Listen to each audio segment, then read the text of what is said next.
Film की शुरुआत एक लड़की से होती है जो वियतनाम के जंगल में बने पिरामिड के अंदर से मदद की गुहार लगा रही होती है, लेकिन उसकी आवाज कोई नहीं सुनता।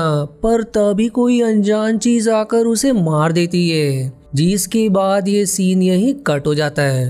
अब अगले सीन में हम 4 दोस्तों को देखते हैं, जिनमें एरिक और स्टेसी, जेफ और एमी कपल हैं, जो चारों स्विमिंग पूल के पास होते हैं। और तभी एमी की इयररिंग्स गुम हो जाती है, जिसे सभी ढूंढने लगते हैं, लेकिन वो उन्हें नहीं मिलती। फिर तभी वहाँ मैथियस नाम का एक लड़का आ जाता है, जो एमी को इयररिंग्स दिखाकर कहता है कि ये मुझे थोड़ी दूर गिरी हुई मिली, जिसे पाकर एमी उसका धन्यवाद करती है। जिसके बाद जेफ उसे ड्रिंक ऑफर करके उससे सवाल करता है कि तुम यहाँ किसके साथ आई हो, जिस पर मैथियस कहता है कि मैं अपने भाई हेनरिच के साथ आया हूँ, लेकिन आज ही वो अपनी आर्कियोलॉजिस्ट गर्लफ्रेंड के साथ यहाँ से थोड़ी दूर एक पिरामिड के खोज में चला गया है, और मैं भी कल वहाँ जाने वाला हूँ। क्या तुम लोग भी मेरे साथ आना पसंद करोगे? जिस पर सभी मान जाते हैं। अब अगले दिन मैथियस अपने एक दोस्त डिमिट्री के साथ उस पिरामिड के नक्शे की एक कॉपी बना रहा होता है, जिसके बाद सभी एक बस के जरिए एक छोटे से गांव के पास आ जाते हैं और नक्शे में जंगल का रास्ता देखते हैं। लेकिन अब भी वो काफी दूर होता है, इसलिए वो एक टैक्सी वाले से पिरामिड का नक्शा दिखाकर पूछते हैं कि क्या तुम हमें वहाँ लेकर जा सकते हो।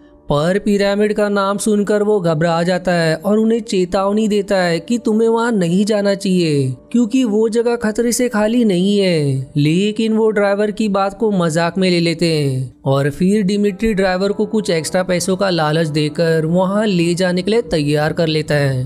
आप सभी टैक्सी में सवार होकर जंगल के पास आ जाते हैं और वहाँ छोड़ने के बाद टैक्सी तुरंत वहाँ से चली जाती है, जिसे देख अब एमी कहती है कि हम यहाँ से वापस कैसे जाएंगे। जिस पर मैथियस सभी को वही खड़े हेनरिच की जीप दिखाकर कहता है कि हम इससे वापस जाएंगे। लेकिन वहाँ पहुँचते ही सबके फोन का नेटवर्क खत्म हो जाता है, पर मैथियस का फोन सैटेलाइट फोन होने के कारण उसके फोन का नेटवर्क नहीं जाता। जिसके बाद सभी आगे बढ़ना शुरू करते हैं, पर थोड़ी दूर जाने के बाद आगे जाने का रास्ता ही खत्म हो जाता है और तभी मैथियस को एक रास्ता दिखाई देता है, जिसे झाड़ियों से छिपाया गया था। एमी कहती कि हमें ऐसे रास्ते से आगे नहीं जाना चाहिए क्योंकि उसे बंद किया गया है, लेकिन एरिक समझाता है कि हो सकता है कि आर्कियोलॉजिस्ट को वहाँ कोई खजाना मिला हो और कोई भी वहाँ ना जाए, इसलिए उन्होंने इसे छिपा दिया होगा। लेकिन तब भी एमी का मन नहीं होता, पर जेफ के कहने पर वो उस रास्ते से आगे बढ़ने लगती है। अब आगे आने के बाद उन्हें वो पिरामिड दिखाई दे जाता है, जिसे देख सभी खुश हो जाते हैं। पर तभी वहाँ एक आदमी लीड आ जाता है, जिसके पास गन होती है, जो उन्हें चिल्लाने लगता है, लेकिन किसी को उसकी भाषा समझ ही नहीं आती। और तभी के लीड के कुछ और साथी आ जाते हैं, जो तीर कमान लिए होते हैं, जो सभी जेफ और बाकियों को चिल्लाने लगते हैं। अब उनके चिल्लाने पर जेफ को लगता है कि पिरामिड को देखने के लिए पैसे लगते होंगे, इसलिए उन्हें चुप करवाने के लिए वो उन्हें कुछ पैसे देता है, लेकिन वो पैसे नहीं लेता।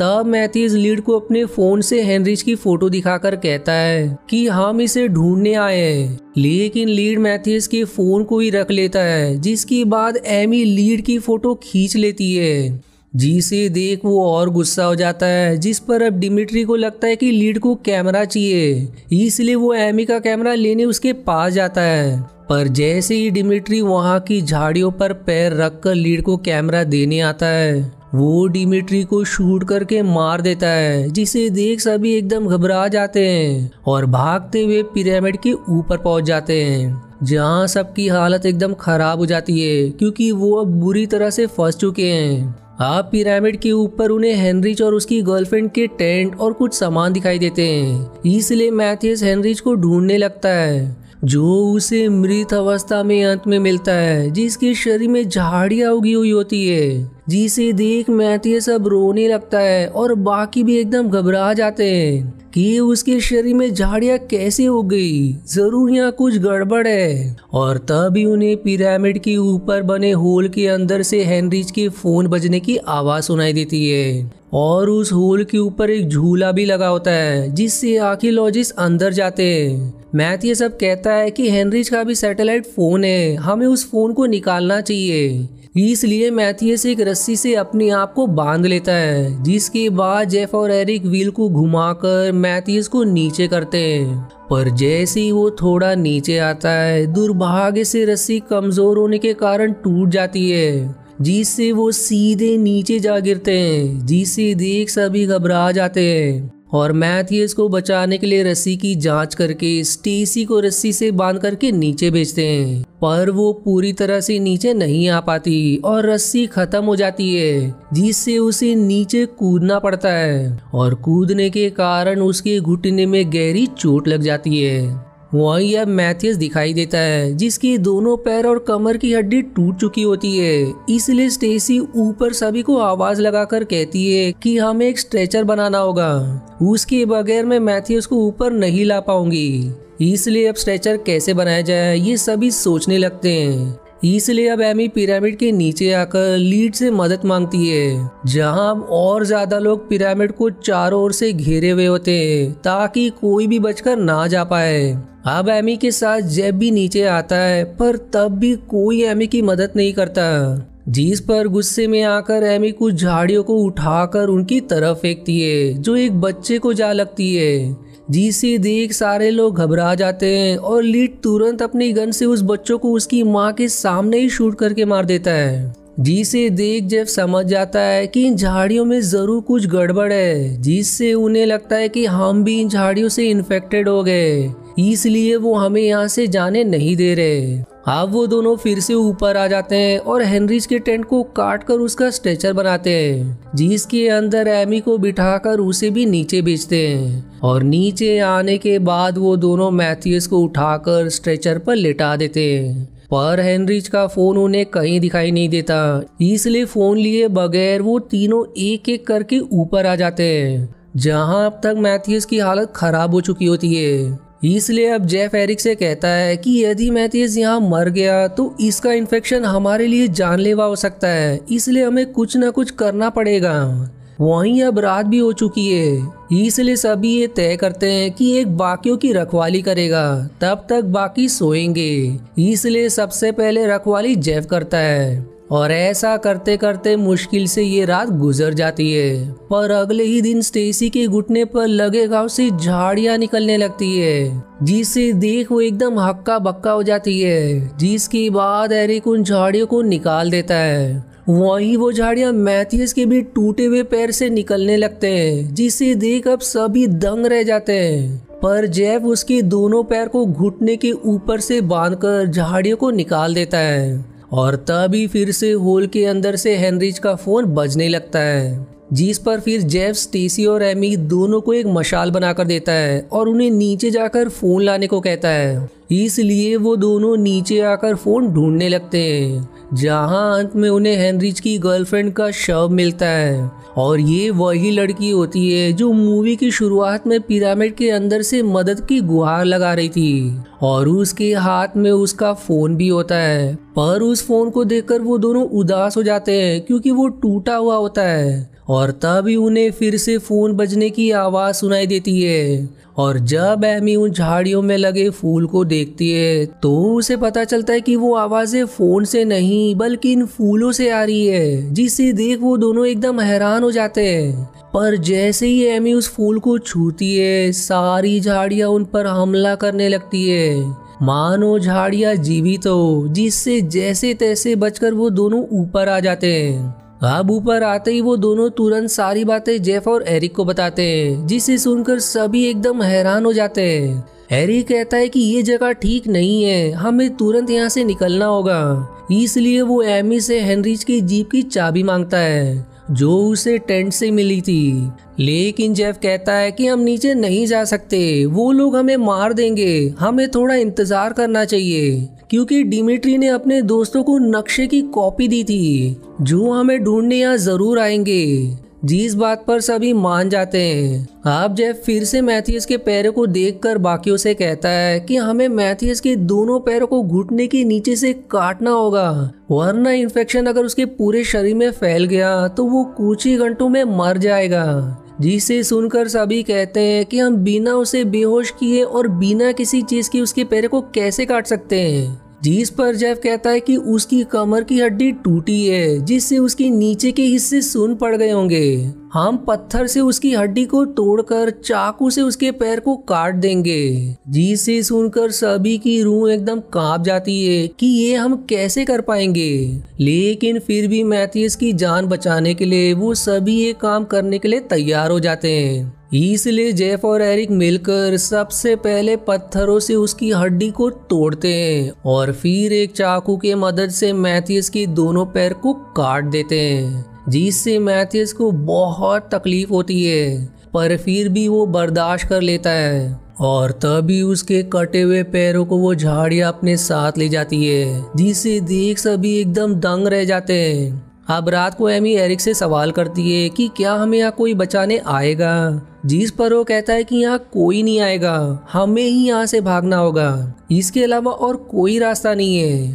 पर तभी वहाँ स्टेसी आ जाती है जो एमी और एरिक को साथ में देख उन्हें चिल्लाने लगती है, जिसके बाद अब जेफ भी वहाँ आ जाता है, जिससे चारों में बहस हो जाती है। पर इस बहस के बीच किसी का भी ध्यान मैथियस पर नहीं जाता और तभी सारी झाड़ियां मैथियस की मुंह के अंदर चली जाती है। पर जेफ की नजर उस पर पड़ती है और वो तुरंत झाड़ी को उसके मुंह से निकालता है, लेकिन तब तक बहुत देर हो चुकी थी, क्योंकि तब तक मैथियस अपना दम तोड़ देता है, जिसे देख स्टेसी डर के कारण जोर जोर से चीखने चिल्लाने लगती है। वही सारे शब्द उन झाड़ियों के फूल भी दोहराने लगते हैं, यानी कि उन्होंने हेनरिच के फोन की रिंगटोन को भी कॉपी कर लिया था, जिसे ही वो गुनगुना रहे थे। अब अगले दिन एरिक जेफ और एमी को अपने टेंट में लेकर आता है, जहां स्टेसी उन्हें अपना पेट दिखाती है, जिसके अंदर वो झाड़ियां रेंग रही होती है, जिसे देख वो दोनों एकदम कांप उठते हैं। वो अब उनसे कहती है कि ये मेरे शरीर में और भी है, मेहरबानी करके इसे मेरे अंदर से निकाल दो। इसलिए अब वो दोनों भी उसे पकड़ते हैं और जेफ चाकू से स्टेसी के पैर और पेट में कट लगाकर उन झाड़ियों को निकालता है, जिससे उससे काफी भयानक तकलीफ होती है। जिसके बाद वो कहती है कि झाड़ियां अब भी मेरे अंदर है, मुझे मेरे दिमाग में उनके होने का एहसास हो रहा है। और तभी बाकियों को भी स्टेसी के दिमाग के अंदर वो झाड़ियां दिखाई देती है, जिससे सभी डर जाते हैं, क्योंकि उसके दिमाग से वो झाड़ियां नहीं निकाल सकते, क्योंकि उससे वो मर भी सकती है। इसलिए वो उसे झूठा दिलासा देते हैं कि वहाँ कुछ नहीं है, पर स्टेसी इस पर समझाती है कि वो सभी झूठ कह रहे हैं। अब दोपहर को जब सभी सो रहे होते हैं कि तभी स्टेसी चुपके से टेंट के बाहर आकर चाकू से खुद को काटने लगती है, जिसकी दर्दनाक आवाज सुनकर सभी टेंट के बाहर आ जाते हैं, जहां अब स्टेसी ने अपने पूरे शरीर को जगह जगह से काट लिया था।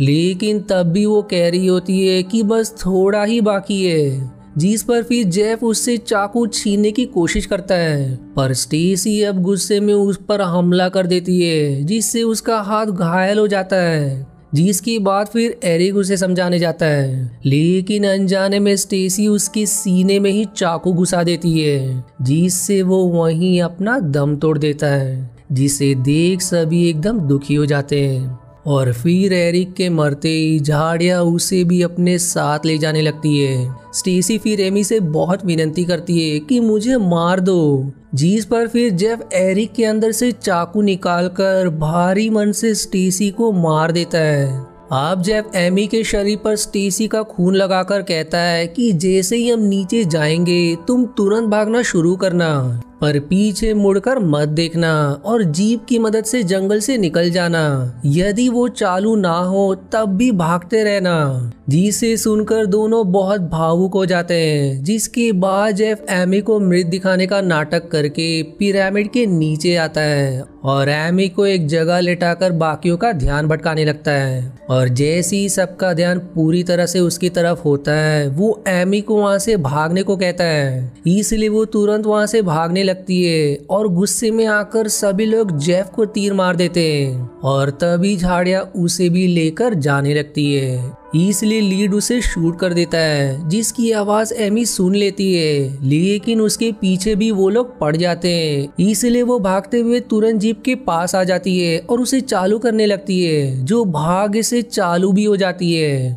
और अब वो जीप को चलाते हुए जंगल से बाहर जाने लगती है। पर तभी हम एमी के चेहरे के अंदर भी उन झाड़ियों को देख पाते हैं, यानी कि अब वो भी जीवित नहीं बच पाएगी। जिसके बाद ये सीन ब्लैकआउट हो जाता है। फिर मूवी के आखिरी सीन में डिमिट्री के दोस्त उसे ढूंढते हुए उसी पिरामिड के पास आते हैं। और इसी हॉरर एंडिंग के साथ ये मूवी यहीं समाप्त हो जाती है, क्योंकि आगे इनका भी वही असर होगा जो इनके दोस्तों का हुआ था।